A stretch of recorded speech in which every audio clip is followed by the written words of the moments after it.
नमस्कार दोस्तों, राधे राधे। आज हम आपके लिए वामन द्वादशी व्रत कथा लेकर आए हैं। भादो माह की द्वादशी तिथि को वामन द्वादशी का व्रत किया जाता है।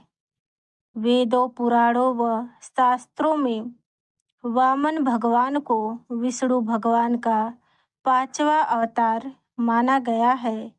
धार्मिक मान्यता के अनुसार इसी दिन अभिजीत मुहूर्त में भगवान श्री विष्णु जी ने वामन के रूप में अवतार लिया था। इस द्वादशी को व्रत रखने वाले स्त्री पुरुष को विष्णु जी तथा लक्ष्मी जी की पूजा करनी चाहिए। आइए सुनते हैं वामन भगवान की व्रत कथा। त्रेता युग में बलि नामक राक्षस ने एक बार सभी देवताओं को युद्ध में हराकर स्वर्ग पर अपना आधिपत्य स्थापित कर लिया था। इसके बाद वह देवताओं पर तरह तरह के अत्याचार करने लगा। एक दिन सभी देवगण मिलकर देवमाता अदिति के पास गए और अपने ऊपर बीत रहे अत्याचार के बारे में बताया। यह सुनकर देवमाता अपने पति ऋषि कश्यप के पास गई और देवताओं की समस्या बताई। महर्षि कश्यप ने कहा, हे देवी,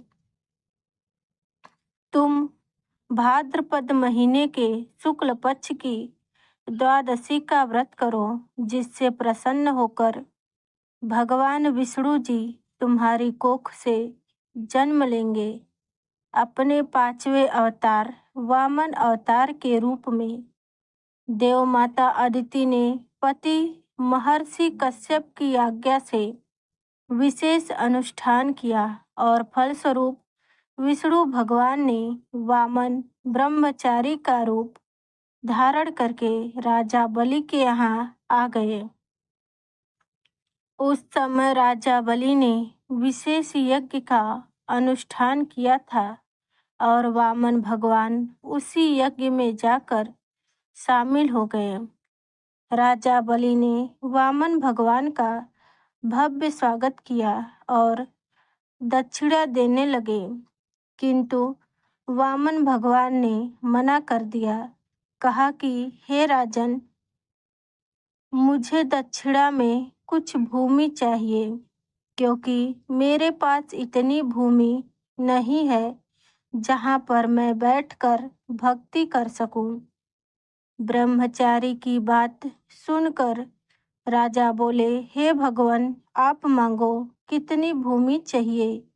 विष्णु भगवान जी की इस माया को राजा बलि के कुल गुरु शुक्राचार्य पहचान गए और बलि से दक्षिणा में भूमि देने से मना किया और कहा कि यह सब विष्णु भगवान की माया है, ताकि तुम्हें युद्ध में हरा सके। किंतु राजा बलि भक्त प्रहलाद का पौत्र होने के साथ साथ बड़ा ही दयावान था। उसके द्वार से कोई खाली हाथ नहीं गया था। राजा बलि ने अपने राजगुरु की बात नहीं मानी और भूमि देने के लिए तैयार हो गए। जिसके बाद वामन भगवान ने दक्षिणा के लिए 3 पग भूमि मांगी।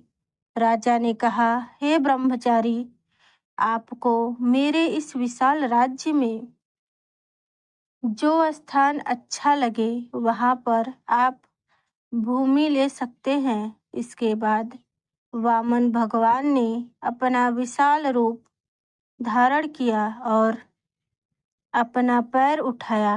एक पैर में ही भगवान ने पूरी पृथ्वी, दूसरे पैर में स्वर्गलोक और ब्रह्मलोक को नाप लिया। तब वामन भगवान ने कहा, हे राजन, मैंने 3 पग भूमि मांगी थी, जिससे मैं 2 पग भूमि में सब कुछ नाप लिया।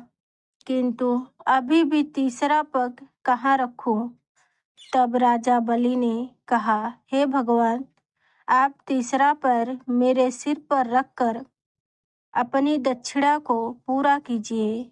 और वामन भगवान ने अपना तीसरा पैर राजा बलि के ऊपर रखकर 3 पग भूमि प्राप्त करी।